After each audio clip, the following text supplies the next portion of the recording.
Welcome, and thank you for joining me today.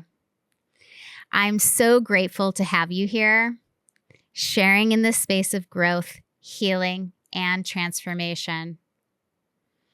If you've already subscribed to Loving Everything, thank you for being a part of this beautiful community. Your support means so much, and together, we're creating a space where love in all its forms can be explored and embraced. As you listen to this episode, if it resonates with you, I invite you to like the video and share it with anyone who might benefit from the insights we're diving into today.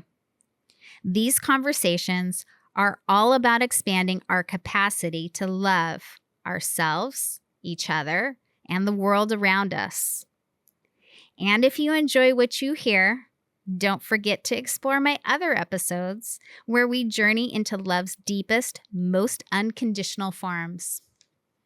Each one is an invitation to reconnect with the parts of yourself that are waiting to be seen, healed, and loved. So thank you for being here. Let's begin. Hi, Richard.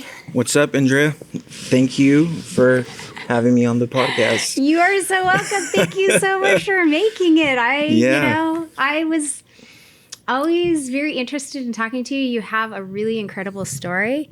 As I've gotten to know you better, I've really, really enjoyed getting to know you, getting to know everything that you've overcome, getting to know where you're from, getting to know about your family.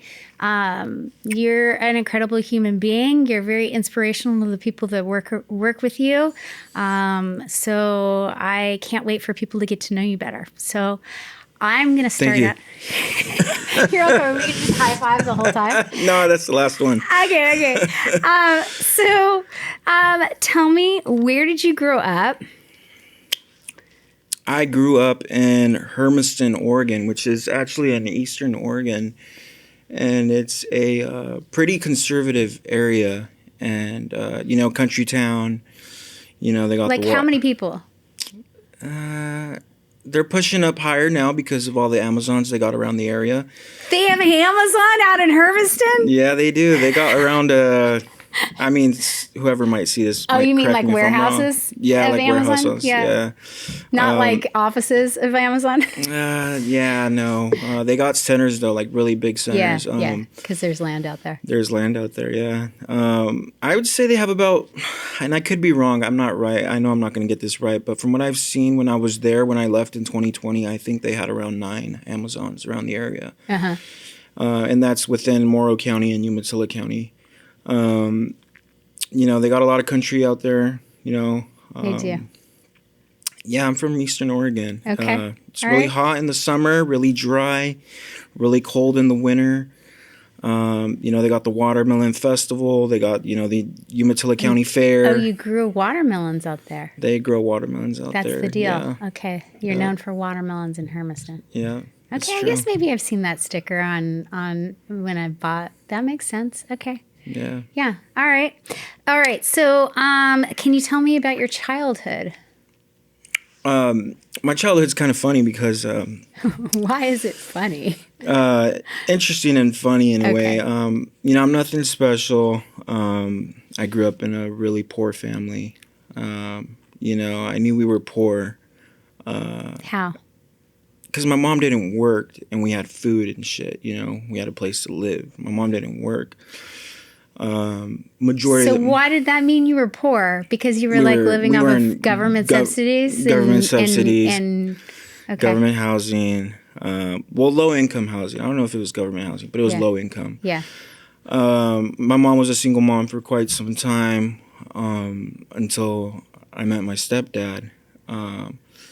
But, we were being taken care of by my stepdad. My stepdad was working out in Georgia, New York. He was doing construction and stuff. So he'd send money back? He'd send money back. So, we weren't, I can't say we were poor because we did have, cool shit growing up, PlayStation 2, Nintendo 64. We had, TV. There just wasn't a lot of money. There just wasn't a lot of money, no. Yeah. But we were taken care of, though. Yeah. But that was before You I weren't knew starving. Yeah, we weren't starving. You weren't starving. When people think of poor, you were not like, you had clothes on your back. Yeah. I'd get new shoes. Yeah, you know? yeah. You were very low income. Very low income, yes. Yeah. And that was before I knew my stepdad was in the picture. But yeah, I was just always wondering, like, how does shit work? How does shit work? It's working right now. We're okay. We got food on the table. My mom comes back with food and stuff. My mom didn't have a car either. So we would walk around Hermiston. Wow. Yeah, we would walk around, We'd go walking, the big stores or walking to Goodwill. We would be walking around town. What was that like? It was like... Was it frustrating as a kid? Sometimes, yeah, because you have to carry bags, walking long distance. I don't want to walk all the way home. Yeah, with these bags and stuff. But I knew it was for me or my siblings, sometimes it was that food. made it worth it. Mm-hmm. Yeah, my mom would always get me a candy leaving the stores.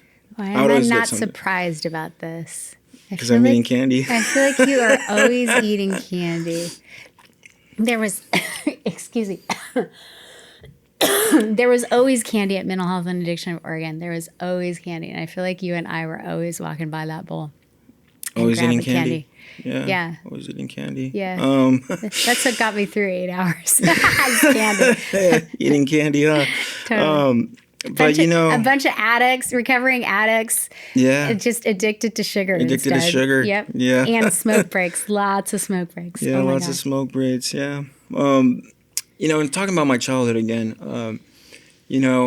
I always thought and I always tell my stepdad this, I always thought he was my dad. And the way I figured out he wasn't my dad was we were at Walmart one time. And this guy... How old were you? I was 4 or 5. Okay. I was definitely 4. We were at Walmart shopping, and this random guy comes up to me and gives me $60 in 2005. So I was 4. No, in 2004, so I was 5. There we go. You were born in 1999? Yeah. Okay. Go ahead. Is that mathing? Yeah, just relative to like my age. Keep going. And then, you'll see. I was like, you'll see. Yeah, You'll see. Get there. You'll get there, and there will be one day when someone's like, "Oh, I was born in 2024," and you're like, "Oh my God, were you really?" Yeah. Yeah. I was like, "Oh shit, $60." And my older brother was with me. Just some random person walks up to you and hands you $60. Yeah, random, yeah. Okay, and you don't know who this person is. They're just like, "Here, don't know who this person here, is. son. Here's $60." Yeah. He actually did say that. He's like, "Ahí te va, mijo," and then he's like, "Soy tu papá," and then he took off. So he gave me money, and my mom, I don't know if she saw him, but. So I he think must they have knew. been following you. I think they knew. Yeah, I think they knew. And then my stepdad's brother was there, and he said, "Don't be talking to strangers." But he didn't recognize who he was? No, he didn't. For a fact, they don't know each other because he had just came from Mexico, so he didn't know. He wouldn't have known that was my dad at all. Okay. That makes more sense because I'm like, wait a minute. Yeah.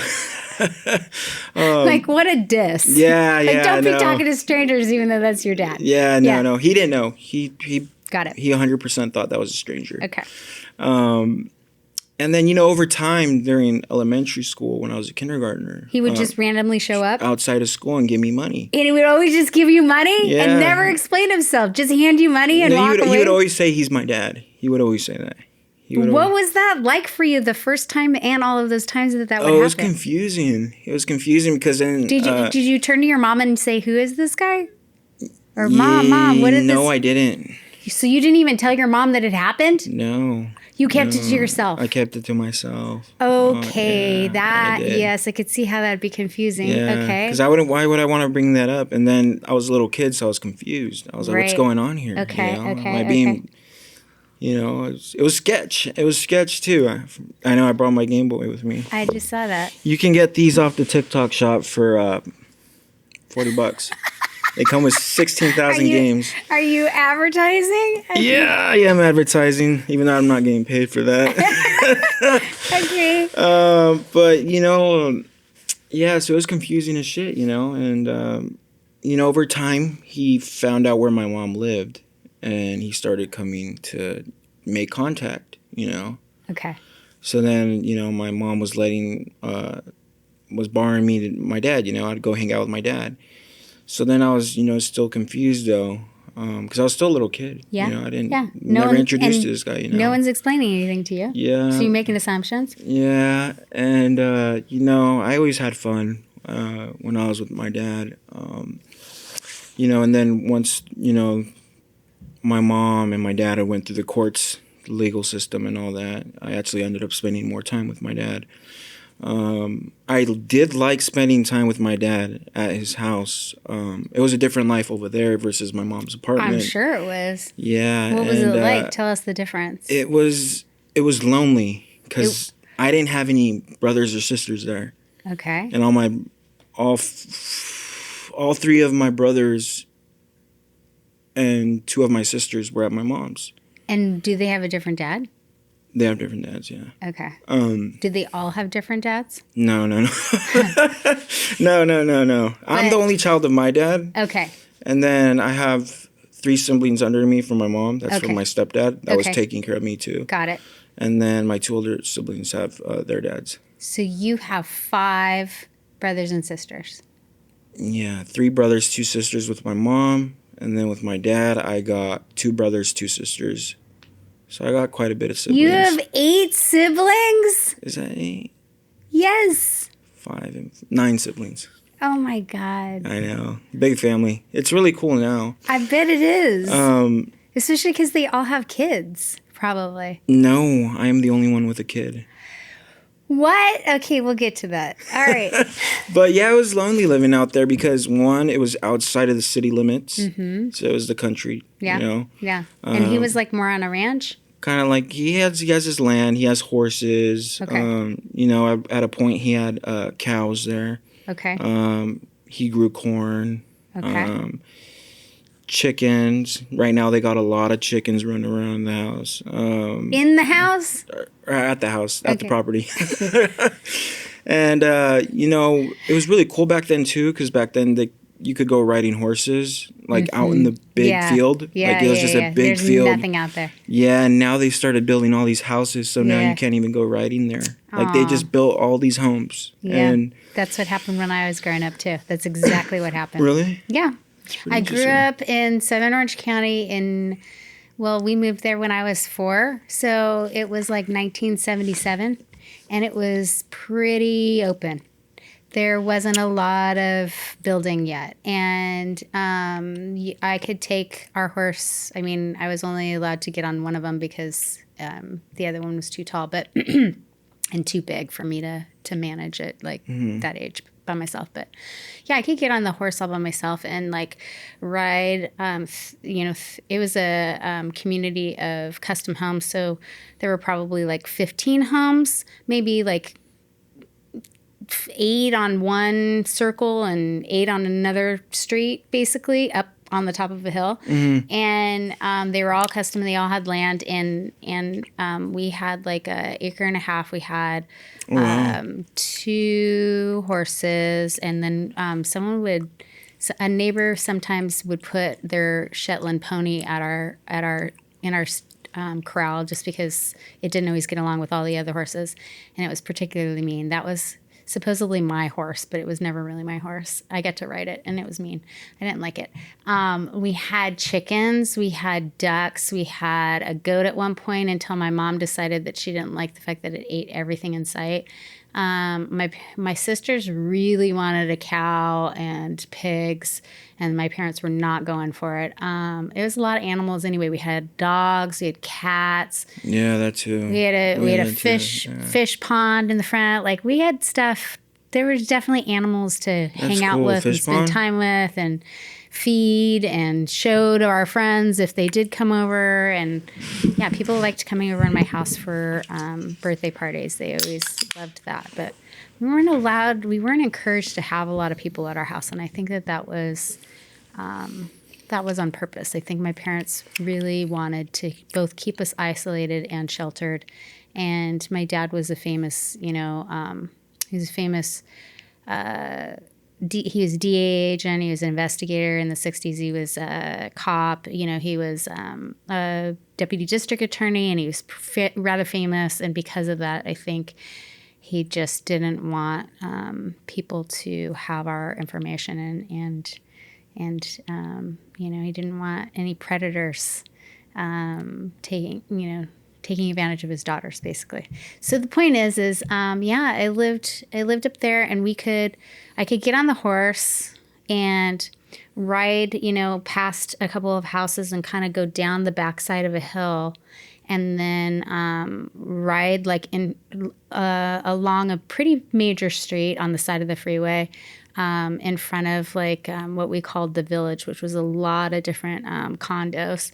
And then there was an open field, and then you cross another street and you go down through a creek. And then once you went through that creek, you could go up, and it was just hillsides, and you could just ride and ride and ride and ride and ride. Different view over there than, probably Eastern Oregon, huh? Right. All sunny out there. Very dry, still very dry. Southern California is very dry. It's like Mexico. It's it would have cactuses all over if they hadn't ripped all of the agave out and planted orange trees and strawberry fields, right? That's what I grew up with. I grew up with groves of orange trees and strawberry fields on the sides of the freeways, and it's hot, it's dry. It doesn't get a lot of rain. It still doesn't get a lot of rain. It doesn't really have seasons. I really longed for seasons. They would sing about white Christmases, and I'd be like, what is that like? My parents did take us up to the mountains, but not often. They had a cabin when I was little up in Idlewild, which is up in the mountains, which is a fairly larger town or city now than it was, I think, when they owned a cabin there. But yeah, we lived a pretty isolated life. In Southern Orange County, and it just continued to get built up, kind of like Hermiston. As I was growing up there, it just kept getting more built up, and then it became kind of what it's known now. It's pretty landlocked now, strip mall after strip mall. So yeah, oh, wow, yeah. So wow. that was my growing up too. Okay, so let's see. We covered some of my questions. What did you love doing as a child? I got this right here. Game Boy? You loved Game Boy? Yeah, I remember when my dad bought me my first Game Boy. You're younger than my daughter, by the way. She had Game Boys. Oh, really? She still has does she have a Game Boy? She has a Switch. She has a Switch. Okay, wow. Yeah, she loves Switch. I love playing games. I've always been a gamer. Yeah. Because wait, you're 24, right? 25. You're 25 now. Yeah, 25. You're big 2-5. I always loved games. Yeah. Always. I started with, I think it was it was the Nintendo 64. Yes. I think we had the Super Nintendo 2. And then we had the PlayStation 1. Yeah. PlayStation 2. Yeah. My dad had bought me a Game Boy. Game Boy Color. And when my dad would get me something, my stepdad would come in and get me something. Of course. Yeah. He had to compete. He's like, I love you too. Yes, I remember just always having cool stuff, the Nintendo DS, when my dad bought me the 360, I would go back to my parents' house, my mom and my stepdad's house, and then my stepdad had bought a 360 too.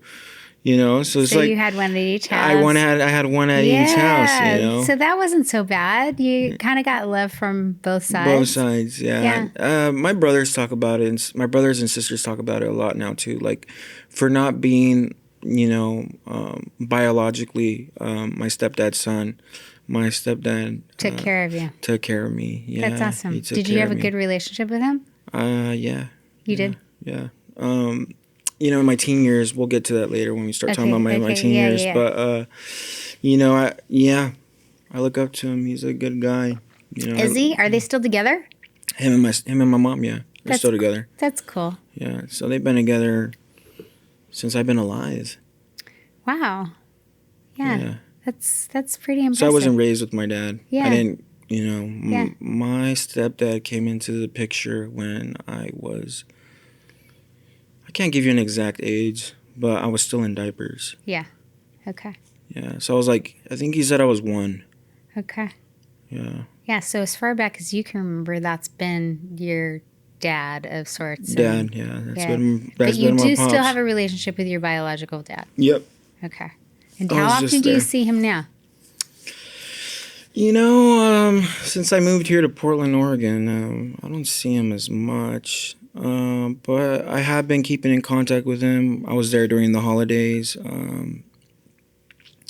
I think I see him at least the same amount of times I see my other family. Okay.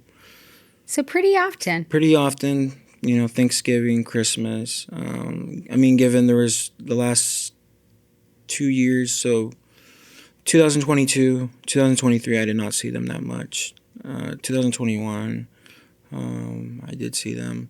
It just fluctuates. Has he moved on? Is he in a new relationship? Did he have another family? Yeah, I did. He did. I did say that. He has 2 sons and 2 daughters with my stepmom. Okay. My stepmom's really cool, by the way, too. Yeah, she's really cool. But ultimately, my favorite thing to do is play video games. Okay. Run around with the kids. I was just like any other kid. Except I spoke Spanish. Sports? I spoke Spanish. I had to learn how to speak English. I didn't learn how to speak English completely until I passed ELD in the 7th grade. Really? I swear. So were most of the kids around you were white? Yeah, but the apartment complexes always had Hispanics or Afro Americans. Yeah. But in the schools, yeah. Okay. Now Hermiston is, I'm not saying it's been ransacked, overrun by Mexicans, but there is a lot of Latinos and Latinas. There's a lot of Hispanic culture. Yeah, right now. But growing up, my English wasn't the best. Interesting. Because Spanish was my first language. And that's what was spoken at home. That's what was spoken at home. Interesting. It's kind of crazy I didn't pass ELD till I was 12. Well, it was 11 or 12, I can't remember. Yeah, you were getting by. You were obviously getting by without it. Yeah. And I would always say it's I speak English. I speak Spanish fluently, so, Yeah. Yeah. But my childhood was gaming. Yeah. Okay. Gaming. Let's see. What were the relationships like that you witnessed as a child? What were the relationships I witnessed as a child? Yeah, what were they like? Did everyone get along? Yeah, everyone got along in my family. They did? Yeah, not so much my mom and my dad, but everyone got along. I got along with my siblings. Your mom and your biological dad, or your mom and your stepdad? My mom and my biological dad. Okay, so they didn't get along. Yeah, and their communications... Did they ever tell you why they didn't get along? I never asked that. They just have 2 different point of views of life. Okay. Different perspectives. Different perspectives, yeah. But I got along with everybody in my family. My siblings, my parents, my cousins, my uncles, my aunts. You're really close to your sister, I know that. I have an older sister here, yeah. She comes by a lot. Yeah. My older sister, she's here in Vancouver. She comes by a lot. Yeah, I got along. I had, nothing but love. I was raised, with love, and that's awesome. My life as a child was very loving. Was very nurturing. The relationships I established. A funny thing is, I would always move to different schools around Hermiston, and did your family move a lot? My mom moved a lot. Okay. And So the relationships I'd established in school. Or what carried you through? No, not what carried me through, but when I got to middle school and high school, I started seeing people I hadn't seen in a long time. Oh, yeah. So that was you're cool. like well known in Hermiston. You got around. Kinda. I got around. Everyone knew who Richard Garcia was. Yeah. I wouldn't say I was like popular, like the cool kid or whatever, but I was. You weren't? No, I was not the popular kid. No, I would say I was liked by most, and everybody has someone that fucking hates them. Well, yeah, but like you're pretty charismatic, so yeah, somewhat. Yeah, I mean, everybody just has someone who just doesn't like them for no reason. Yeah, of course. Of course. I've come across, and I'm not like that, but I've come across individuals where it's not that I don't like them. It's just that they're just maybe I haven't just gotten to know them. I don't want to. I don't want to say I don't like. You don't have to like everybody. That's true too. Richard, not everyone's a good person. That's true too. Yeah. And you probably learned that. Yeah. Yeah. Not everyone has your best interests in mind. Not everybody. Yeah. Yeah. Okay. Yeah. So, what was one of your earliest memories of feeling love? That's a good question. And who did you experience it with? My mom was really protective of us. Yeah. Yeah. She wouldn't like us going out, leaving the house. But that's not necessarily love. I mean, it can be loving. The intention behind it is love. Yeah. Yeah, I get it. You mean like relationship-wise, like a girlfriend or something? No, I mean, your earliest memory, like, you crawled up in your mom's lap and she used to read you bedtime stories. I don't know what it is. Yeah. That's a good way to put it. See, now this question makes more sense. Okay. Sorry. I process things different. You're fine. I would say when my mom would just do things for me without even me asking. Like, here, I did this for you. Here, I got you this. So you liked little gifts. Yeah, I don't know if that's my love language. Gifts. I think it is your love language. It might be. No, I think that is your love language. That's cute. Yeah. Richard. Yeah, she would do a lot of things for me. I remember when North Face wasn't that expensive, and I was in high school. She would always bring me North Face shit. And, now it's really expensive. I went the other day to Washington Square Mall. I saw a jacket that was like almost $300. Yeah. And I was like, what the fuck? Yeah. Yeah. But my mom. She'd try to keep you cool. Yeah. Get you some North Face shit. Yeah. Yeah. My mom took care of me. Aw. Yeah. If you could change one thing about your parents, what would it be?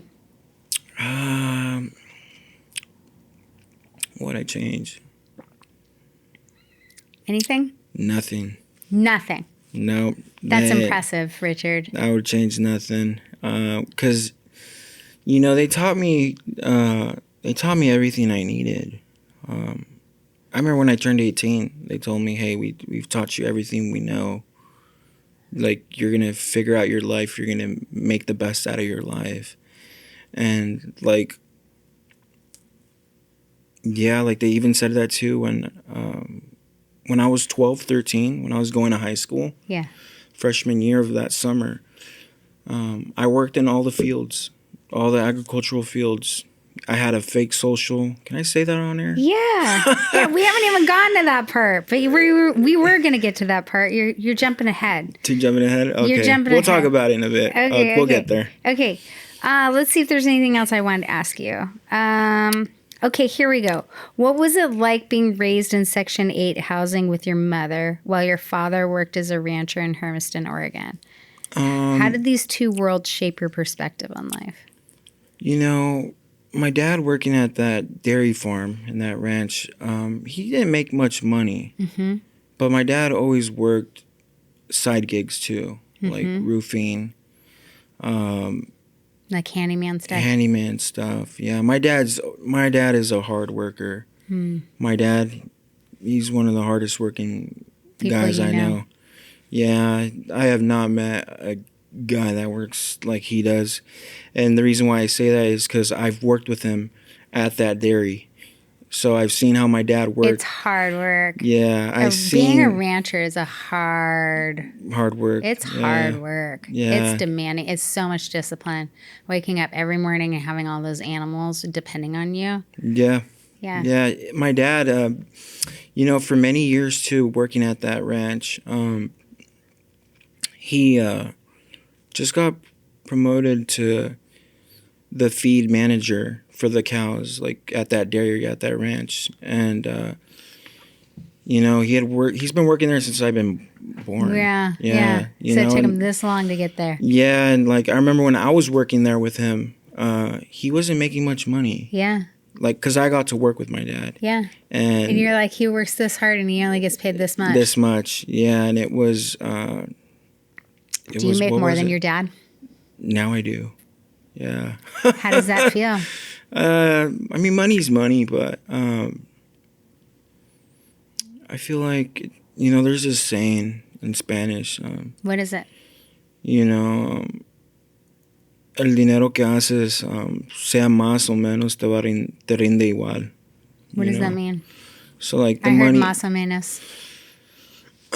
Whether you make a lot of money or a little bit of money, if it all somehow ends up being the same. Because if you have a lot of money and if you're not smart, you'd probably spend a lot. Mm-hmm. And if you make little, then you're spending to get by, Mm-hmm. You'll still need more. You're always going to need more money. Always, always. But, growing up with my dad, like I said, it was lonely. He didn't have his first son until 2011, 2012, something like that. Or so 2010. you're like junior high already or I got brothers in high school right now. Yeah. One brother in high school, he's a freshman. One in middle school, and the rest are in elementary. But you know what? I like growing up too with my mom more than growing up with my dad, because I had all my siblings there since, like, they were the ones I knew. My siblings. Yeah. My mom. You had a family. Yeah, and they're the ones. Like, even though we lived in apartments that weren't the nicest. Your family was really close. Yeah, our family was really close. We were always together. Yeah, we were always like. That's really sweet. Yeah, like we were always together. Like, we weren't poor, but we were poor, if that makes sense. You weren't poor in the heart.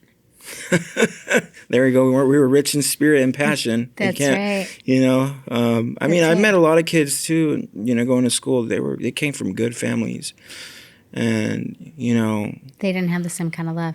They didn't have the same kind of love or support. I bet. Not just that. Shitty personalities. Mm-hmm. Struggling. That's dysfunction. Like, let's just say you come from a really good, suburb house, really nice neighborhood. Yeah. People running in the morning. That means nothing. You look out the window, there's someone jogging. Yeah. It's a safe, nice neighborhood. And, kids from those areas decide to struggle, do drugs. They were struggling because their family was working while they were sitting at home with the joggers outside. Yeah, their parents were trying to pay for those houses. Pay for those nice houses. And the cars that they were driving and everything else is a very different way of life. It's a sacrifice, right? You end up sacrificing in order to provide. Mm-hmm. Especially nowadays. Especially that too, though, but I met a lot of kids who came from good parents, people who went to school, graduates. But that's a fallacy, Richard, of what is good, right? What is good? Does good necessarily mean that you're educated? Not necessarily. Yeah, true. That is true. Like, good is how do you treat people? That's true. That right? is true. And just because you're educated, you can be dumb as a box of rocks when it comes to raising kids. Like, maybe your family didn't get it right and you just never educated yourself on that, but you went to Stanford and you got an MBA. Yeah. Like, whoop-de-doo. That made you a bunch of money, and then you just, have maladaptive tendencies and ignore your family every single time you don't want to hear something that your wife says, or your kids drive you crazy, or they need things from you. And so you just hide out at work because, like there's a million so different many ways that you could go. factors and There's stuff, a million ways that this could go. But my point is like, that is not the justification of like what is good. Yeah, that is true. In your mind, it's put on a pedestal because it's not what you didn't have, right? But it doesn't. Or what I saw. Right, it's what you saw. And like, I think you know enough about my past to know that like, you can have plenty of money, but that doesn't solve any issues. It's just like that saying. Oh, yeah. It's just like that saying, right? It doesn't solve your issues. Money is an amplifier. Money is an amplifier. All it is it magnifies whatever you already are. If you're shitty at managing your money and you win the lottery, you are going to give it away to every single person and not invest it and not take care of it, and it'll be gone as soon as you had it, right? If you are a good person and you know how to have good boundaries and you sure you still take care of people, but you're not like just, blowing it on shit, money is just an amplification. It's basically it gives you more ability to do more of who you already are. Yeah, it's a tool. It's a tool. Exactly. It's a tool. It's a tool. Yeah, you got it. Okay, so how did your father's decision to help you get a fake ID at a young age impact your life? Here we go. And what were your initial thoughts and feelings about working in agriculture alongside adults? So catch us up, Richard. So, how old are you? I'm 13 years old here. You're 13. Yeah, I am. You've got 13. a fake ID to work out in the fields with everybody. I got a fake ID. Your dad gets you a fake ID. What was his rationale at the time? Like, my dad actually gets me the job. He got you the job. I go out my way. Okay. And I get the fake ID and social myself. Okay. From people I knew in the other apartment complexes. Okay. You're like, hey, man, can you help me out? Yeah. My dad got me this job. I need to prove how old I am. Yeah, that's exactly what happened. I know, because you're so charming. You can see it now. And you can see the conversation. And so I'm 13. I'm about to go to high school. You do not look 18. I do not look 18. To save your life. I go to 60-minute photo in Hermiston. I get this picture, for like where you get pictures for your passport. Yeah. And, I turned my picture into, the people, the homie. Yeah. The homie. You give him a bunch of money. Yeah, I did. Gives you a fake ID and a social security card. Yeah. Okay. And, this is going live on air, but. What was your name? Was it the same name or? No, it was not the same name. Okay. My last name was Alvarez, though. Okay. So, now I look back at it, and we're talking about this live on air. They can't come for me. I was a minor. No, you're fine. I was a little kid. You're fine. But yeah, so I'm 13. I'm about to start my freshman year. You're going to go work watermelons. No, not watermelons. It wasn't watermelons at first. What was it? It was onion. Okay. It was onion fields. What was that like? That shit was hard. What was so hard about it? Tell us. Being bent down, pulling weeds so the onion can grow. Yeah. And, be nurtured by the water and the sunlight.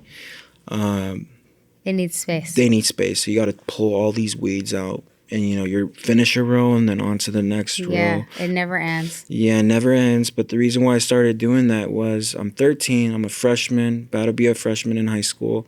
My mom... Was it good money? It was a good amount of money. It was a good amount of money for 13. For being age 13, yeah. And having no expenses yet. No. And how much were you paid? Do you remember? My checks, if I worked 6 days a week, my checks were You would work 6 days a week? Yeah. So you didn't even go to school? This was the summer. Okay. Summer, so I was not in school. Yeah, they were like almost $600. $600 a week? Almost 600. So $100 a day? Yeah. Okay.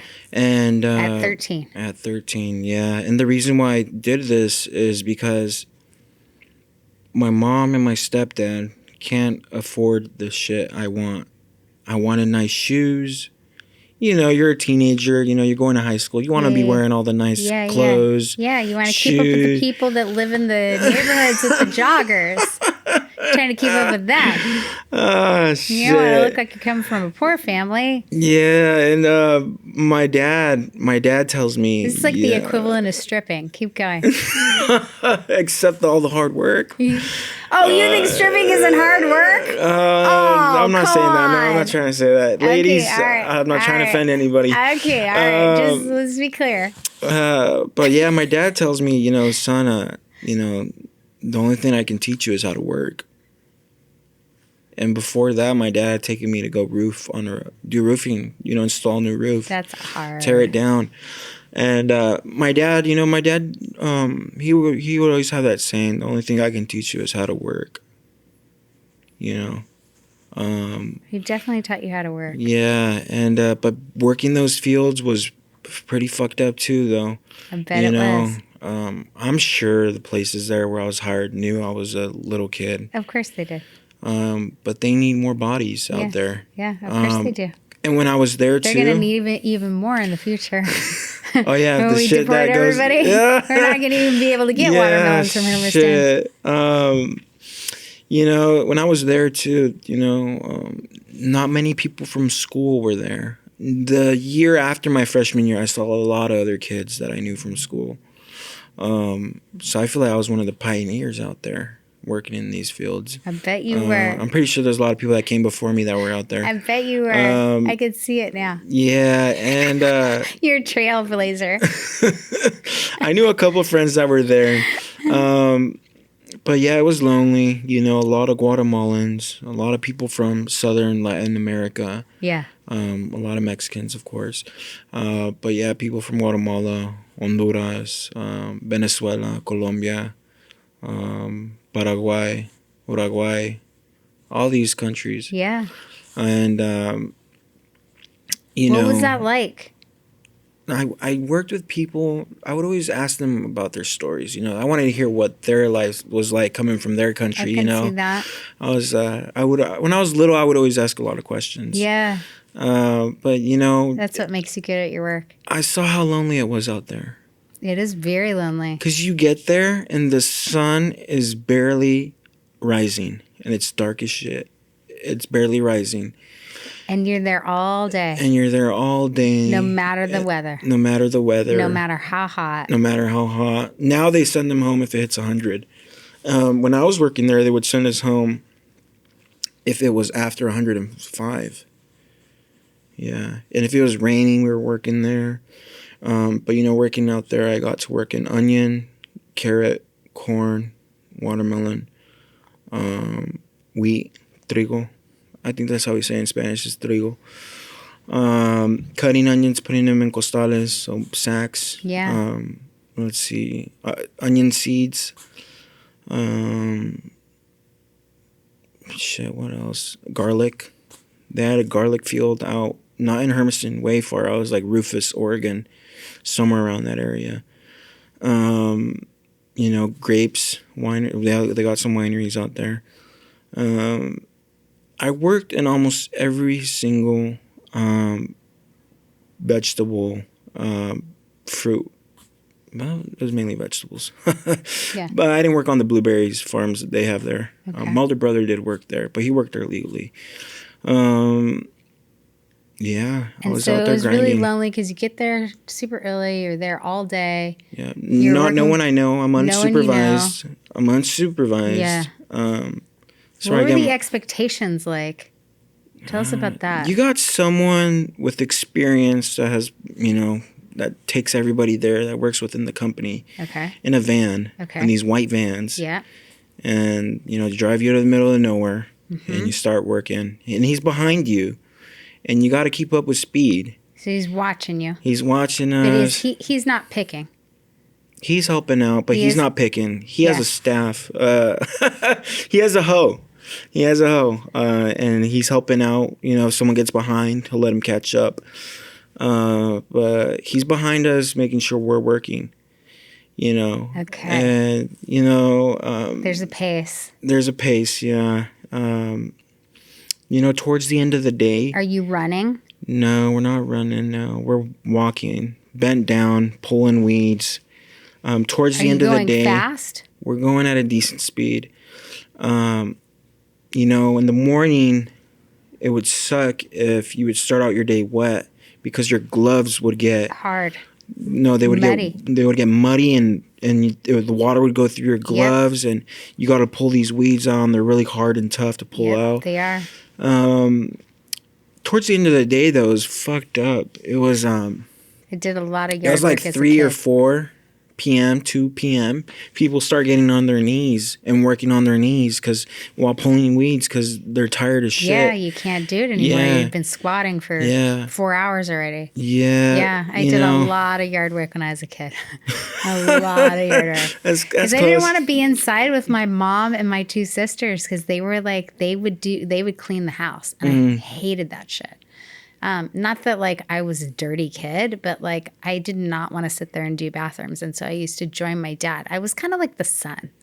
Yeah. I would join my dad out in the yard and he'd be like, all right, we're taking down all of the leaves or all of the branches on this tree. Or we're, like picking all the fruit off of these 4 plum trees. Or we're, we had a huge amount of fruit trees. My dad was big on growing his own food, and so I was always like out there like I don't even know. He was always having me learn shit. Like I'll never forget. He was just thinking of this the other day. He, back when you used to change the oil on the car, he would change all the oil. Like he used to do that. And so he would crawl under there and then he'd have me crawl under there with him and he'd be like, okay, Andrew, this is how you do it. And he'd be like, one day you can show your husband how to do this. And I laugh now because I'm like, oh, wow. never even came up. Like it was never like, to my ex-husband, here, let me show you how to change the oil on the car. I was just like, fuck that. I'm going to marry somebody who can afford to get their oil changed. Like I'm not gonna change. He taught me how to do all kinds of stuff. Like I was mowing the lawn and going to the dump with him, and he was always working on the house, and so I was like kind of his sidekick. Just following him around all the time and helped him, like fill up all the trash cans and drag that out to the street, and so I wasn't a tomboy, but like. I was pulling weeds in our garden. He liked to have his daughter there while he was doing things. I was pulling weeds in the garden and doing all of that stuff too. That's Granted, not, I wasn't getting paid. I never got paid. Never got paid, huh? Shit. So let's talk about how much money you were making at 12 and 13 years old. I was getting paid $10.50 an hour. Okay. How did that kind of income and lack of supervision influence your decisions? Oh shit, it was bad. I bet it was. I was buying shit I didn't need. Like what? Jordans that were expensive. Okay. $500 Jordans. Shit off Flight Club New York. My friend showed me that. My friend Enrique at the time showed me that. My friend Enrique at that time, we haven't talked in a long time, but he was my friend at that time. We follow each other on social media and shit, but I don't know now. Not now since I made new accounts, but he was a cool guy. He always had all the cool shit, all the cool kicks. He lived in a nice neighborhood. So he's showing you what's up. Yeah, he showed me what kept you cool. Yeah, put me on game. What were the cool shoes and shit. I had a friend named Jairo too. He grew up in the same apartment complex, and he started getting cool Jordans too. So I wanted cool shit too. But yeah, I was buying shit I didn't need. Let's see. And you started dabbling in some drugs, right? Yeah, smoking weed. Yep. Yeah, smoking weed. You're a kid and you get 600. You're a young teenager, and you start getting $600 every week. Yeah. What else are you gonna do? Yeah, Yeah. What is there to do? In a small town? In a small town with nothing to do. Yeah, nowhere to go. Nothing to do. Nowhere to go. What is there to do? Exactly. You're gonna get in trouble. Is what you're gonna get in. Okay. So how did that play into your life? Tell us about becoming a seasonal truck driver, and like now let's segue into that. and you eventually got involved in meth, right? Yeah. So Well, at that time now, so I went from being a field worker to a dairy ranch worker with my dad okay. to now working as a truck driver in those same farms. Now I'm doing meth. So now I'm driving all these long hours, tweaking. Okay. So let's It was a thing. It was a thing. A lot of other truck drivers were on meth. That's what you told me. Okay, so we were working together, and I'll never forget the day that you told me, and I said, I knew it. Like, there was a part of me that was like, oh no, I didn't want to know that. Like, as I drive around with those people at 2:00 in the morning, I'm like, how are you guys driving day on day, like day after day after day? Like, you must be doing something, you know? You must be doing something. So when you confirmed that for me, I was like, oh God, I'm never going to feel safe on the road ever again. But either way, meth is the thing, right? Meth is the thing to stay awake while being a truck driver. Yeah. Or driving long hours, working, driving, operating machinery for long hours. That is a thing. You can function on that? Function just the same as if I were sober. Really? Yeah. Okay. I mean, you might, I have ADHD. Yeah. Like really bad. So what does meth do for you? It makes me calm. Does it? Oh no. Okay, it's okay. It's all right. But you can't eat that one anymore. It's gonna be a little free. Oh, here, just leave it. Just leave it. Just leave it. Okay. Yeah. Here. You can put it in here. Okay. There you go. All right. So I have ADHD, so it makes me calm, cool, collected, focused. It's like Ritalin. Yeah, like Ritalin. Yeah. So it's like it gets me going. It helps you focus. I get shit done, and I'm focused. Wow. I'm in tune. Sorry, I don't mean to have that response, but I've worked with you. It worked. No wonder it was so addictive for you. That's where that wow got came shit from. Done. Yeah. Okay. That makes a lot of sense. So now you're a seasonal truck driver. You've got a meth problem. Can you share what led to your use of meth at truck stops? That's the story that you told me that my eyes were almost about to explode out of my head when you told me that. In high school, towards the last years of high school, I was already a bad kid. What was a bad kid? What does that mean? Just doing shit I didn't need to do. Give us just kind of an example. I'm not going to say stuff that could get me in trouble. Okay. Or get other people in trouble. But stealing stuff or what were you doing? What does bad mean? I was not a thief. One thing I did not do. You were never a thief. I did not steal from stores. No, because it sounded like you had plenty of money to take care of yourself. Yeah, I was a functional addict. So then what were you doing that was considered bad? Just harming myself. I never really thought about it that much, but I was just harming myself. I did not discriminate. Some people do discriminate drugs. Some people you would just take anything. Is what you mean some by people go up to yourself. levels. I'll only do blow. That's where it stops. I've met some people that are like, I only do cocaine. I don't do that other shit. Yeah, my border was I will never use a needle. That was your border. Yeah. Or my boundary. My boundary was once I've used a needle, then that seems problematic. That seems like a much larger issue. Yeah. And I grew up with after school specials, and my after school specials, and Reagan, Reagan's wife was don't do drugs, right? And they used to put an egg in a frying pan and be like, this is your brain on drugs. Oh yeah, I seen that. So we were raised with that, Gen X, and so for us, a drug addict was somebody that that did heroin, or just hit the lowest point of the earth, slept in people's doorways, and that was a drug addict.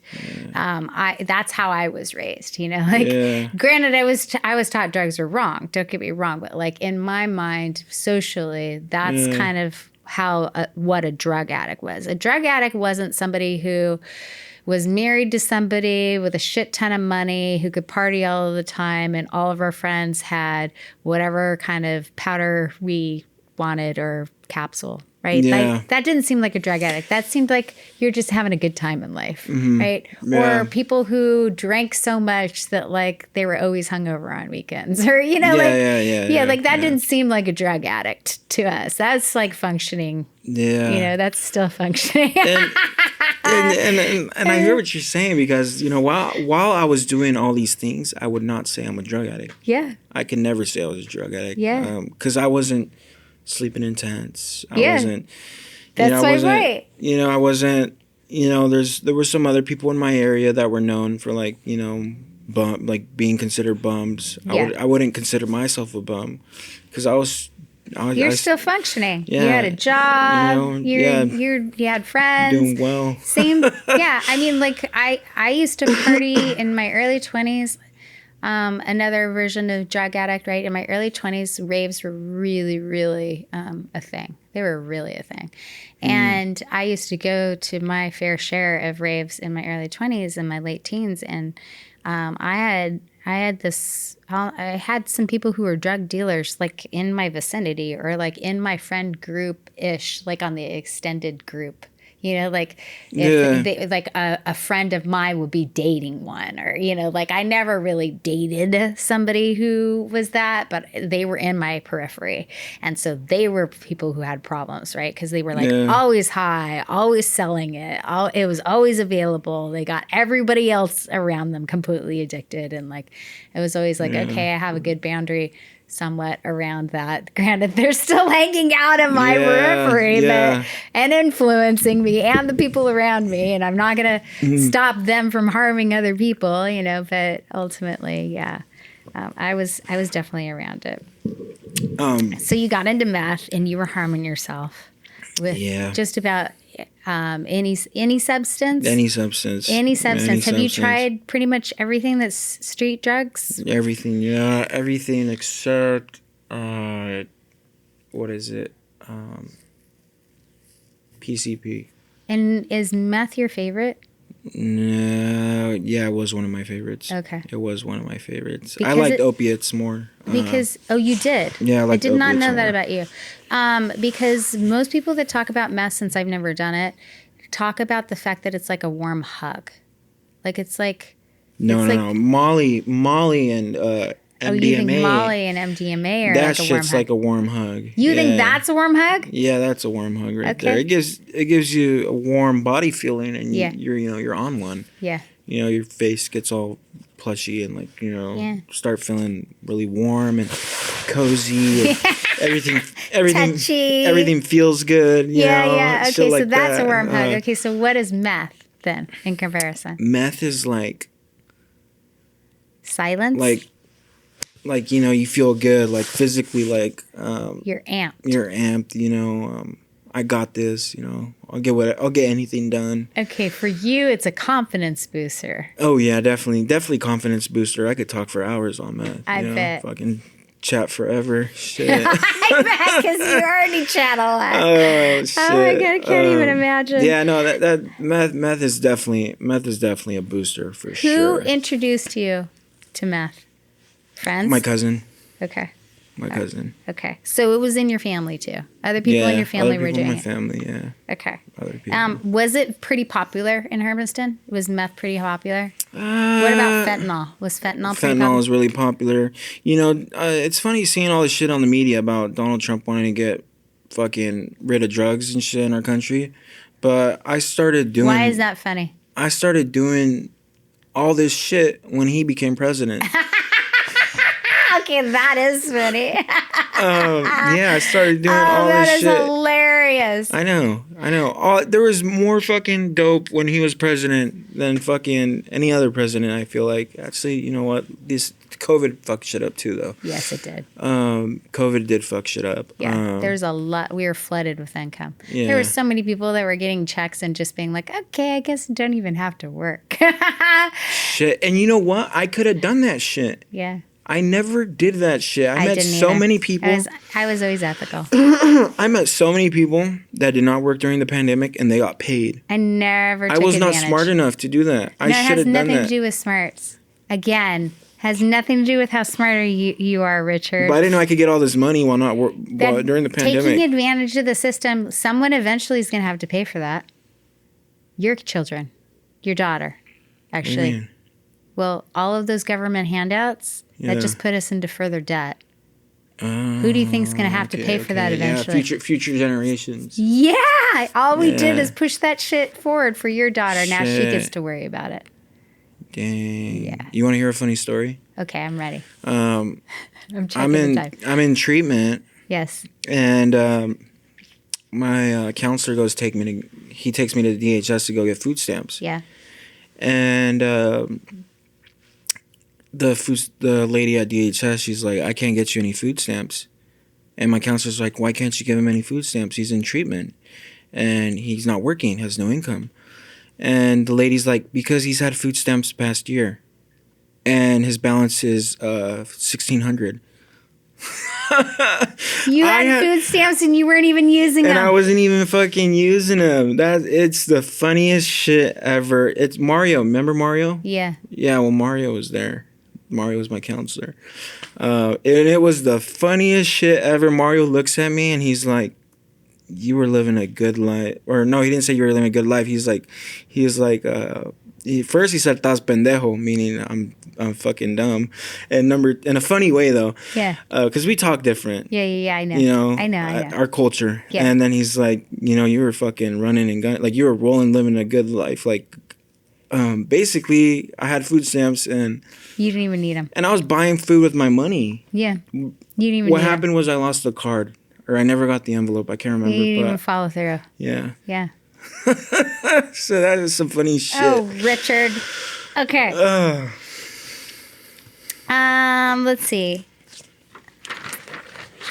I have so many questions for you. I got 2 pages of questions. Okay, I don't want to ask this water's really good for it being smart water. Oh, yeah? Are you feeling more smart? Speaking of smart? I feel like this is better than the bottled smart water for some reason. It's magical. It's magical. I only do magical here. It's good water. I'm glad you're enjoying it. Okay. What was the turning point that pushed you towards recovery and rebuilding your life? I do want to know that. Tell us about that. Catch us up there. So what caused me to do that? Yeah. What happened? I always knew one day I would get right, and stop doing all this shit. All by yourself? You were just like, one day I'm just going to wake up and I'll be done. And I would always tell my family that. They didn't believe me. Loved ones, close relationships that I had at that time. Move the mic a little bit closer to you. Close relationships that I had with individuals during that time. You don't have to bend over, though. My family, people that were close to me in that time, I always told them, no one believed me though. Who's going to believe someone like that, What do you mean who is going to believe it? You were still the same person. You just had a drug problem. Yeah. It's not like you were a bad person. Yeah, I know. You were still a good kid. Yeah. You're just making shitty decisions. That's different. Yeah. I knew I was going to stop one day, but the reason why I decided to, pursue recovery, I was just tired of being tired.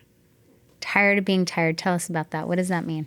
The drugs weren't doing it anymore. Couldn't run anymore. Couldn't run from your problems anymore. Couldn't run from my problems. I was never in the system, though. I never went to prison. Were you doing the drugs to hide from stuff? To hide from feelings? Suppress feelings. Yeah. Suppress shit. What kind of feelings? I mean, you don't have to get specific, but I was just trauma or was there something specific that it helped you with, or there was some trauma I experienced in my addiction, and not stuff I seen. Terrible shit. Fucked up shit. Give us an example. Overdoses. I know you've witnessed some a lot overdoses. Yeah, I had to Narcan some people close to me. And that's devastating. That's devastating. And so dealing with grief, did it help you deal with grief? Is that what you would say that most of the drugs helped you with, is grief? Yeah, grief. Pain. Let's see, pain, sadness. I was always naturally sad. I don't know why. As a child and a teenager. Slightly morose? Yeah, something like that. It just suppressed shit I didn't want to see. And when I overcame that, the day I wanted to quit, the day I did quit, I just said I'm done. I called my cousin who had already went through the program and everything, and he was doing good. And I came here very loaded to Portland. I did all the shit I had left. I came here very loaded. But I was just tired of being tired. Like I actually, while I was consuming, and the last time I had consumed during that time, I was like, why am I doing this? While I got the dope in my hand and the lighter in the other, I was like, why the fuck am I doing this? At a certain point, it just doesn't make any sense anymore. Yeah, and I was like, what the fuck is wrong with me? Huh. Yeah. I'm not a fucking thief. Yeah. I don't commit crimes. Yeah. Like, what is the point of all of this? Like, why am I doing it? Yeah, no one's around me. I'm by myself. Yeah, I've isolated everybody. Yeah. I've fucked up my life. Now I'm doing dope by myself. Yeah. I used to be to go kick it with the homies and shit. But like, what now I'm addicted and doing it by myself. What the fuck am I doing? And what is my future is what I asked myself. How old are you? 21. Okay. I'm 21. And you're finally legal. You're finally legal. You can do whatever you want. Shit. Yeah. And you've already done so much that you don't even want to do it anymore. Yeah, I know. It's fucking crazy. I had a huge gambling problem too. Oh, okay. I did not know about that. Gambling. But I'm not surprised with the gaming. Yeah. Oh, yeah. Shit like that. Yeah. It's very addictive. That's just a different addiction. Another thing too, I'm not going to disclose this person's name. Please don't. Yeah. But why I also came out here was because that person told me to come out here. Yeah. Female or male? Female. Okay. She told me, she's like... Were you guys in a relationship? No, we weren't in a relationship. She just cared about you. Yeah, for some time. She told me, though, she's like, you should... Oh, listen to you! What do you mean? Was that cocky when you just said... Like, no. she cared about you, but, like, literally you didn't care about her? Is that what you meant? I did care about her, okay. Yeah. Okay. She's a really cool person. And so you guys were just friends? Yeah, we were just... Did she want more? We were close friends. Because that laugh sounded like she wanted more and you didn't want anything to do with her. No, we were good friends. We were close friends. Okay. Everything was mutual. It wasn't like that. But she told me to move out here. She's like, come get clean. She didn't say get clean. She just said move out there with your siblings. You'll have a better life or a better chance at life. Good for her. She knew I was bad. We never had that conversation that I was bad. Yeah. Stop calling yourself bad. Yeah. She didn't know. Maybe she did know I had that problem, but she never addressed it or she never brought it up. But we were close. Yeah. We were really good friends for a short amount of time. But yeah, she told me to come out here, and that's a small reason. I mean, I did everything for myself. Of course you did, but she's a big influencer, inspiration for that. Yeah. She told me that. But I did everything for myself, though. For myself, because you were ready. I was ready. Yeah. Good and for if you. I don't do it for myself, who's gonna do it for me? Well, and also, like, no one could want it more for you than you. I mean, it's like doing an intervention with somebody that doesn't want to give up the drugs. I mean, you know this in outreach. Yeah. If someone isn't ready, if they don't want to go to rehab, we can want it for them all we want. Yeah. They're not going to do it. They're not going to do it. They're not going to do it. Okay, so... Was there ever a time when you thought about giving up on recovery, and how do you continue to work through your darkest moments today? Shit. It just got deep. Yeah, I know. Your kid. I bet your kid gets you through it, and your fiance. Oh, no, you got married. My wife, yeah. You got married. That's now so cute, I have Richard. a daughter and a wife who are just amazing. They are. Yeah. Yeah, I really like your wife. She's super cute. She's cool. My life's good now.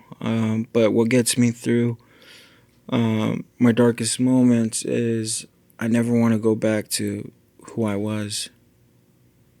Like, the person who I was back then, I buried that motherfucker.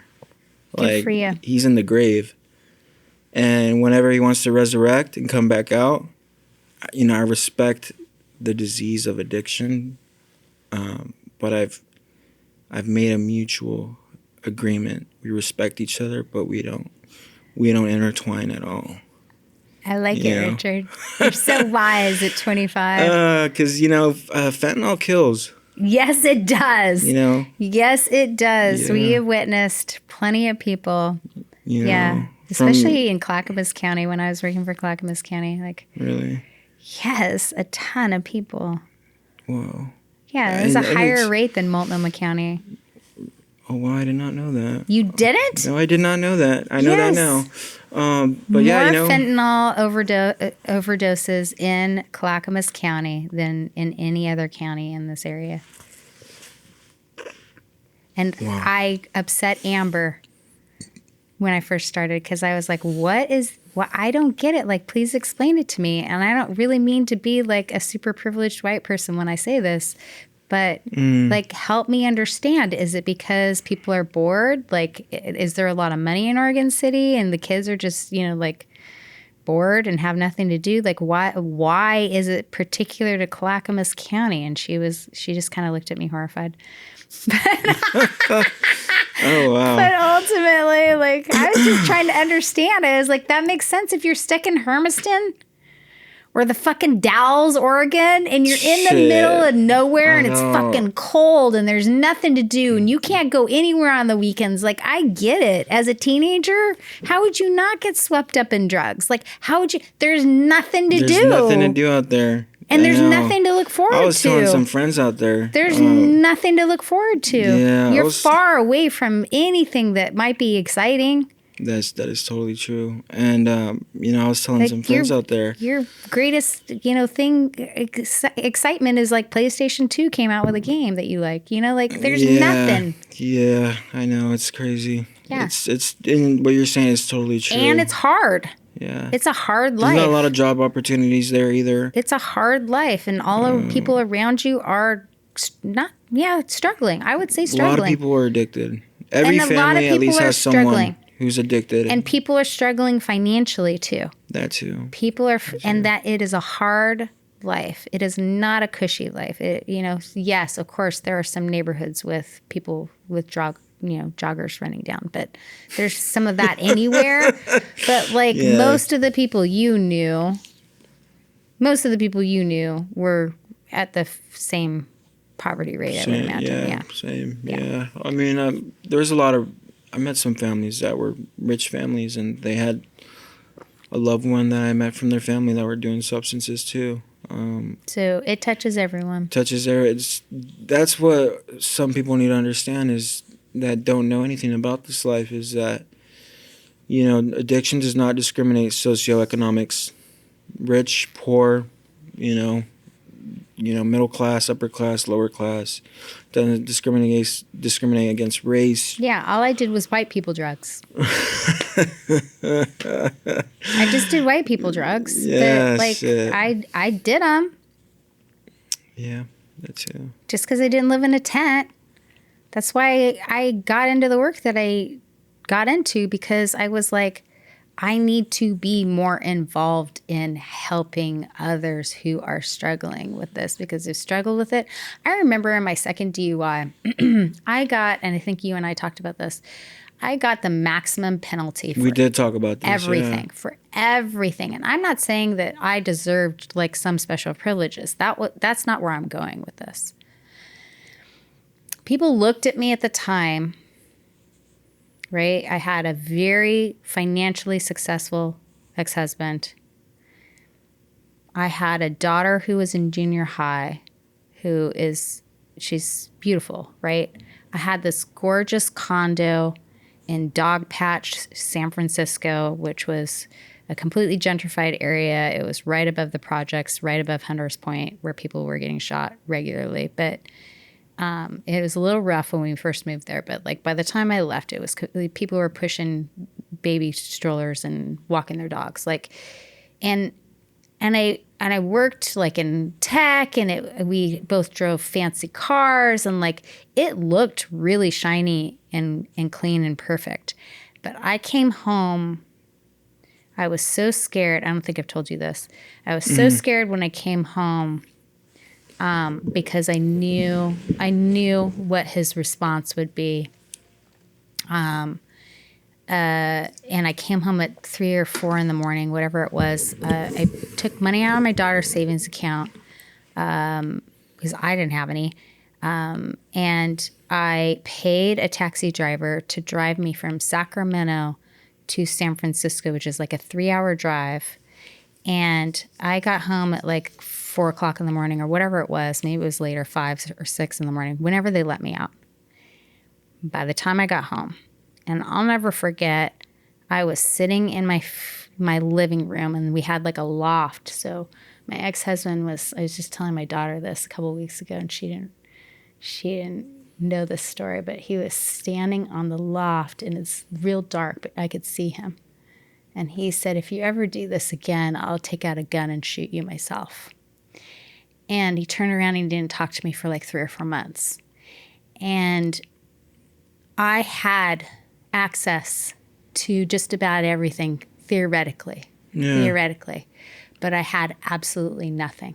I was completely isolated and alone in my journey. And he didn't help me financially. He didn't help me pay anything. He had me sell my car in order to cover everything. Like, I had no one to talk to about it, no one to help me process it except for the social worker that I was assigned to, like the 12-step program that I had to go through. Like, he wouldn't even address it with me. He wouldn't even address me, as a matter of fact. And it was such a painful time in my life to know why I had gotten that addicted was him. I can't blame him. I made all of the choices, but like I was soothing myself in the relationship. It played a factor. It played a huge factor. Yeah. Our relationship played an enormous factor. And I was self-medicating to stay in the relationship, and so then I didn't even have him to help me through it, and it addiction touches everyone. It does not matter what you look like. It doesn't matter the family you come from. It apparently doesn't even matter about the upbringing. My dad was a DEA agent. He took down Timothy Leary. Like, apparently I still got the lesson, but I still made choices because the trauma in me was so significant. And as much as I tried to address it in therapy whenever I could afford it for myself throughout time, or any self-help book or anything that I might read or any person that might have helped me through it, mentoring wise, and I don't know that I got much of that. It wasn't enough. It no different than you. It was putting a pause button on my pain, but the pain was still there. It wasn't going anywhere. Yeah. And all it did was delay it. It just pushed it out into the future. That's like with me too. It just pushed it out into the future. All it did was it put a hold on it temporarily. It's a Band-Aid. Yeah, a temporary hold. And it's like, okay, you don't want to deal with this now. You're going to have to deal with it eventually. And it's going to be worse because you just got yourself into even more issues by not looking at it. It's like a Band-Aid. And then over a gaping wound that needs surgery and stitches. But you're like, here's a Band-Aid. And then you take off that Band-Aid and it comes off with the scab. And it's infected. And then you put another Band-Aid. And it's just... and it's infected and you know it's a problem, but you don't go to the doctor for it. Yeah. It's just, it's just a cycle. It's a cycle. Oh my God, it's such a cycle. Okay, so let's see. Okay, we're getting to the end here. Do you want to talk about working together at all? Next question. Next question? Okay. Yeah. All right. So, I say that because I feel like I got to know you, the real you, and have spent more. Okay, so let's talk about it for a minute What was it like when you first met me? This woman does not like me. Okay, but like, you apparently had a very different perspective on who I was when you first met me. Yes? Like why I thought you were in jail? I thought you went to jail for? Oh, you thought it? Yeah, okay. Yeah, I forgot about that. Okay, so Richard, yeah. What did you say? Did you ask me if I went to jail because I punched somebody in the throat? I think that's what you said. No, I did not say that. Yeah, no. I think you did. I thought you went to jail for assault. That's what you said. Yeah. Yeah, and then assault. you jokingly said, "Did you punch him in the throat?"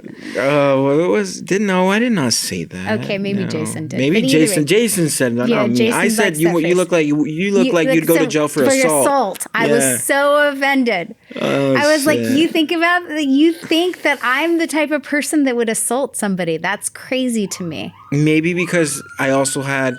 I've never raised my hand at anyone. Not once in my entire life. Not once. Wow. I have never, ever, ever put my hands on somebody. And maybe because we had these conversations where you came off kind of condescending and I didn't think you liked me. Mm-hmm. Like I knew more than you. Not necessarily that you knew more than me. I mean, given you're going to know more than me anyways because you're older than me about life. Mm-hmm. You're going to know more about life than me. But no, not because you knew more than me. I don't know what it was. But I just thought you did not like me. I didn't think it was a race thing either. Not because That's good. I'm a Latino male and you're, I'm glad. You're a white female. No. I don't know what it was. Maybe it was just, we just didn't get to spend enough time around each other. We didn't. Yeah. And the first time I met you, admittedly, do you remember the first time you and I talked? Yeah. Do you remember the first time? I think I do. You do? Yeah. We were in the conference room. No, we were in the kitchen. We were in the kitchen, and you turned to me and you said, "Hey, Andrea." Something like this. "Hey, Andrea, my job's gotten kind of boring. And you seem to know how to, like, make connections and, like, set up meetings and, like, do all of that. Yeah. And you're busy all the time. And I'm wondering, like, do you mind showing me what you're doing so that, not so I can be better at my job, but like I'm bored. Like, can you show me more things to do in my job?" And I was like, what? I was just so like, I think for me, my perspective was like, if you're bored, I would not be telling people that you're bored. Like, that would be like, it's not even my, like, that would never, if I was bored, I would not be telling people I was bored. I would just be like, and I'm reading my email and I have all these other things that I might work You're really good at that though, Andrea, setting up connections and doing things like that. Yeah.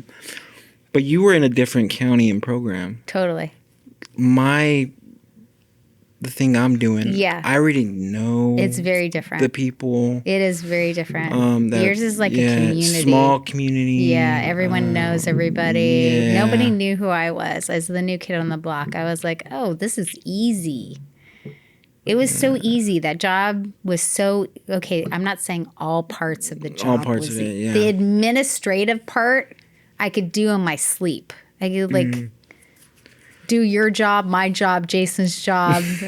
Like, it was like, that part was easy. The demand for that was so minimal in comparison to like working in the tech industry in the Bay Area and the expectations for like working for, corporate or working for a CEO who like manages. And that was where you came from. Yeah. Right? Manages a shit ton of money and has a board of directors he's got to respond to and be held accountable for. And he's got, he starts out with, well, I mean, he not him alone, but his whole management team, the management team, I started at the last place I worked in San Francisco. They started out, when I was there, I think I was like employee 40 and I helped them grow the company to 180 employees. And like, I was busy. There were sometimes I was running to like grab the phone, and like the UPS driver would come in and I'd sign for that package, and then like somebody's waiting there. They need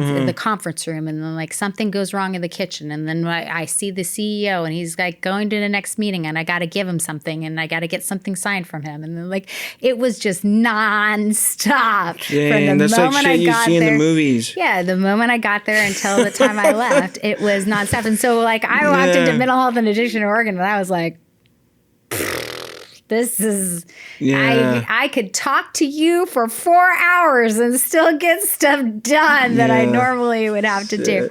What's the next question you were going to ask? There was plenty. Let's see. Enough about that.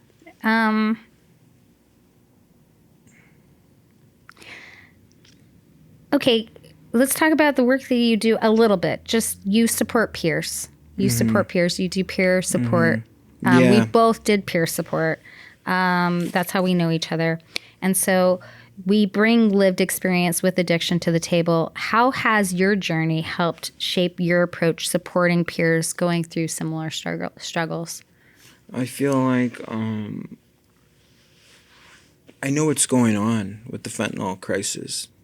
Tell us, what is going on with the fentanyl crisis? I want to hear your perspective. And I was a pioneer, kind of. Fentanyl's been around since 1969. But you were like at the crest of the wave. Yeah. You were pushing the wave along. Yeah. Yeah, I started doing fentanyl, which was my primary preferred substance of choice. At what age? 17. It was 2016. From 2020, basically 2021. I stopped in November 2nd. So you were doing it for 5 years. Yep. You managed to never overdose. That's amazing. It gave me power. It gave you power. What kind of power? I got so much energy. Okay, so like physical power. Yeah. Okay. It gave me not like street cred. Yeah, no, nothing about that. Not like driving around in a Mercedes-Benz power. I did have a Mercedes-Benz though. Did you really? Yeah, while I was a junkie. Of course you had a Mercedes-Benz. Oh shit. But yeah, I was at the start of the crisis. Yeah. Okay, and so tell us about how much it's changed and why. I mean, now it's more popular to consume Fetty powder. What's Fetty powder? I haven't heard about this. Fetty powder is fentanyl in a powdered form that is more potent. Do you snort it? You can snort it, you can inject it, you can smoke it. You can smoke it. You know how people in prison say you can put it in your ass? Okay. Never done that method. But, you know, there's all sorts of ways for consumption. And with a tab, aren't you smoking that anyway? It's in the pill form, but not as potent as the pills, you know. Okay. So can you swallow that pill? Like, yeah, you can swallow. You can ingest pill. it. Yeah. Okay. But, you know, but the quickest way is to smoke it, right? Quickest way is to smoke it. Yeah. Well, I mean, the quickest way to ingest it is to smoke it, to crush it up and smoke it. First that would probably be shooting it up. Okay. I think that's the most effective. I think that's what I've learned. Because I'm also at Portland Community College, taking my addiction counseling. Yeah. But yeah, I do support peers, and you know, being able to provide lived experience from what I experienced is really valuable. Gives you compassion for them. It provides strength, hope, courage, empathy. But why do you think we're having a fentanyl crisis? You know, I was watching a video the other day of what's Mexico like. They blame fentanyl doesn't just come from Mexico, it comes from different areas. Of course it does. But they blame Mexico mainly. I know they do. And Mexico doesn't have the fentanyl crisis in Mexico compared to here. No, they don't. I think it's different morals and values within families. You know, you think it's an American thing? It's, you know, look at the cocaine era. Yeah. You know, in the 70s and 80s. Yep. Let's just be honest. Americans consume the most drugs. We consume the most of everything. Period. Food. Yeah. It's a consumer country. resources. Consumer country, you know. Yeah. We're all consumers. We go buy that new iPhone. Yep. We take from the rest of the world, basically. Yeah, basically. Yeah. Yeah. Okay. And I think it's, you know, the families are different, you know. Yeah. You're raised differently. In my intermediate family, yeah. I was the only black sheep. My intermediate. Yeah. None of my brothers did drugs. Yeah. None of my brothers suffered with addiction. Yeah. No one was ever considered or looked at as an addict but me. Yeah. Why do you think that was? Do you have any suspicion? My surroundings, different age groups. It was really your popular. dad's permissiveness of getting you the fake ID, giving you a shit ton of money at an early age. Yeah. That probably didn't help. That modeling. I mean, Nothing about he him. never taught me anything bad, though. No, but I mean, he gave you Yeah. access, and your brothers probably didn't have the same kind of access. Yeah, that too. They weren't making $600 a week. Yeah, that too. Do you know what I mean? Yeah. Like, I'm saying he gave you access to something that they didn't necessarily have access to. Yeah. Yeah, that too. Not that played a saying like factor. he was like, here, now go do drugs with this money. Yeah, that played. Another thing too, though, my mental health wasn't the best. Yeah. My mental health was deteriorated Yeah. way before I started consuming substances. Okay. And that was a non-issue for your brothers and your sisters? Non-issue, no. Okay. And while I started consuming substances, it just enhanced my mental health problems. Of course it does. It amplifies it just like money does. Yeah. And when I met with my therapist for the first time ever in 2021, I asked him, I was like, why should I do therapy? And my therapist told me, I go to therapy too. And that was inspirational. That was inspirational. Everybody needs a therapist. Everybody needs someone to talk to. Everyone needs someone to talk to, Richard. Yeah. Which is probably why you do the work that you do. Yeah, that's why I do the work I do now. Because everyone needs somebody to talk to. And that's why I've been pursuing a counseling degree at PCC, because I want to help others. I'm really proud of you. Thank you. You're I'm welcome. proud of you too. Thank you. I want to be the voice for others, you know, too. because some people don't realize they have a voice. Yeah. Some people don't get to ever realize they have a voice because addiction ends up taking their life. Yes. You know, I want people to feel like they're valued and cared for, because I had a lot of people give up on me, but I also had a lot of people put up with my shit. Yeah, family and also non-family. Yeah. But ultimately, I'm grateful for the life I live right now, and I want others to be at the table too. You know, we don't need to live like that. You know, there's a better way to live than to be on edge and consuming shit. We don't need to be destroying our bodies, or, you know, I've also tried to eat more healthy. Or our relationships. Or our relationships, you know. We don't need to destroy who we are and get lost. But it's easy to get lost along the way. It sure is. You know, growing up, you know. Yeah. I can't imagine what it's like for, you know, the world we're living in right now. I can't imagine how it is for upcoming teenagers. Like, what are they going through, you know? By the way, what generation am I? You said, I don't even know if I'm Gen Z, what is... I've never paid attention to... Am I a millennial? I don't... No, you've missed the cutoff for millennials. My daughter's right on the cusp and she's 27. So you're definitely below that. Yeah, and that's Gen Z. I'm Gen Z? Yeah. Oh, shit. Yeah. Yeah. I thought I was Gen X. No, I'm Gen X. Oh, Gen X is right after the baby boomers. We're raised identical. Are my parents baby boomers? Well, how old are your parents? My dad's 50 and... They're Gen X. They're like me. Like you. They're like me. Oh, wow. So we were raised by the baby boomer generation. So we were raised with the same standards and expectations. So pull yourself up by your bootstraps. Don't cry over spilled milk. Get your shit together. Like, repress all your feelings. That's you don't why have my parents were like You don't that, have any yeah. emotions. You're just an extension of my parents. You just do exactly what we say. We raised ourselves. My parents, like I said. We raised ourselves, yeah, because the short time my mom went to work, It was me and my brother, my other little brother, by ourselves. Well, my older sister was there too, though. That was because you were in low income, and I'm not saying that I was necessarily high income when I was a kid. My parents were white collar, blue collar than white collar. My dad worked hard, just like your dad, to get where he was. Did he have more privileges? Maybe because he was white. Absolutely he did. But, he grew up in poverty. He grew up in major poverty. So he taught us to work hard, and he taught, I joke around with him to this day. I'm like, do you eat nails for breakfast? He's the toughest person I know. My stepdad and my dad are tough. He's the toughest person too. I know. I talked to him on Christmas, and he's like, "Did you decorate?" And I said, "No." And he goes, "Do you have any plans today?" And I was like, "Well, I'm having tea with a friend." And he goes, "Don't get down about that." And I was like, "Okay, thanks, Dad." Like that's about as much emotions I wish I could have met my grandparents.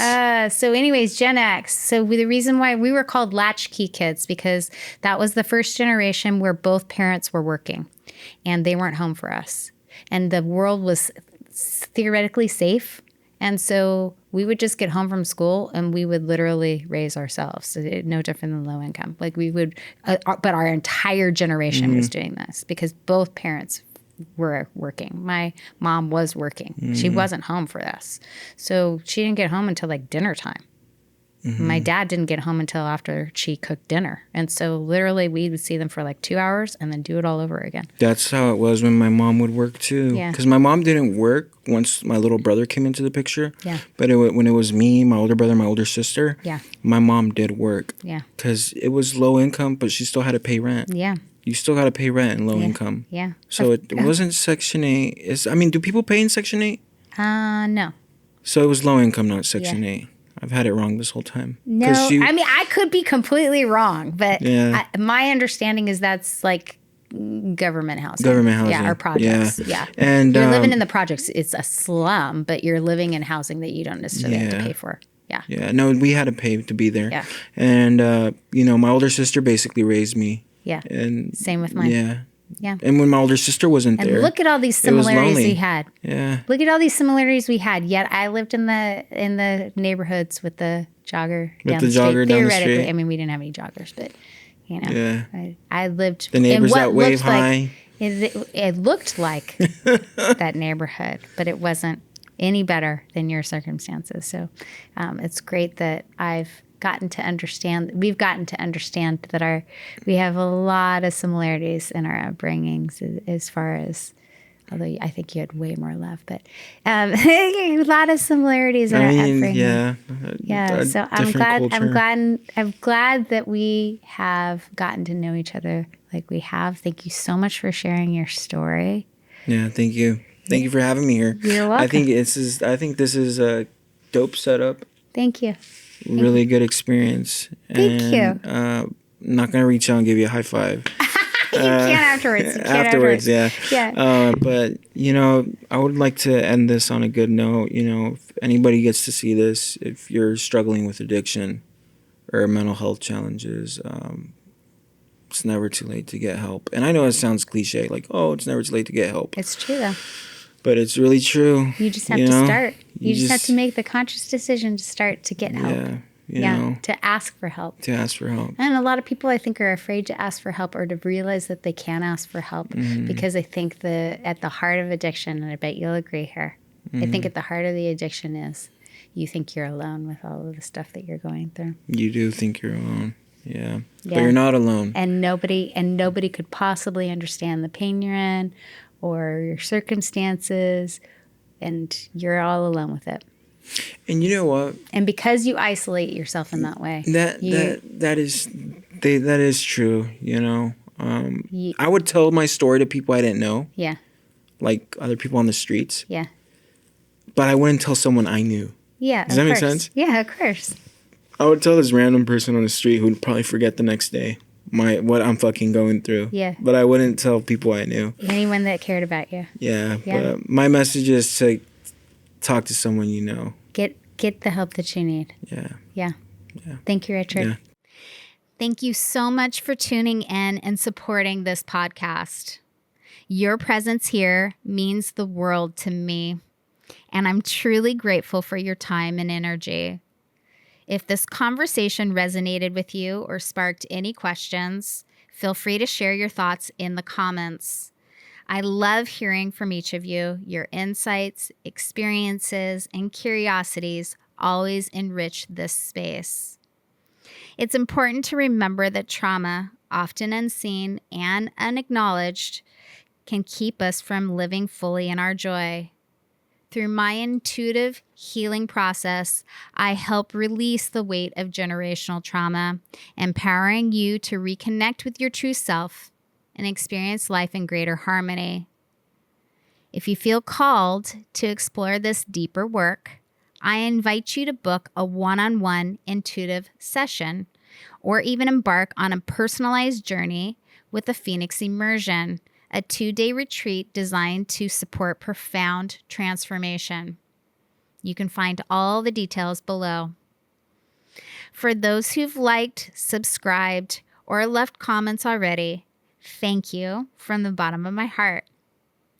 Your engagement means everything, and I'm deeply grateful for the connection we're building in this community.